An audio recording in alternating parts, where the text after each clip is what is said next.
I would like to tell you a few personal stories about what I like to call the danger of the single story.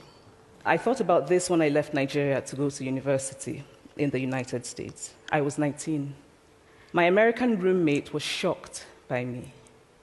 She asked where I had learned to speak English so well and was confused when I said that Nigeria happened to have English as its official language. She asked if she could listen to what she called my tribal music and was consequently very disappointed when I produced my tape of Maria Iyer.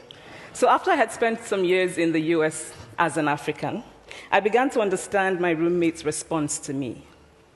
If I had not grown up in Nigeria, and if all I knew about Africa were from popular images, I too would think that Africa was a place of beautiful landscapes, beautiful animals, and incomprehensible people fighting senseless wars, dying of poverty and AIDS, unable to speak for themselves, and waiting to be saved by a kind white foreigner.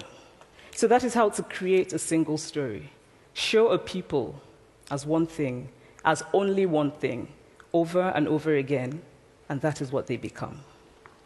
I recently spoke at a university where a student told me that it was such a shame that Nigerian men were physical abusers like the father character in my novel. I told him that I had just read a novel called American Psycho, and that it was such a shame that young Americans were serial murderers. It would never have occurred to me to think that just because I had read a novel in which a character was a serial killer, that he was somehow representative of all Americans. And now this is not because I'm a better person than that student, but because of America's cultural and economic power, I had many stories of America. I had read Thailand, Updike, and Steinbeck, and Gateskill. I did not have a single story of America.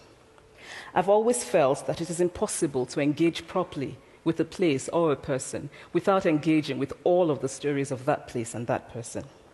The consequence of the single story is this: it robs people of dignity.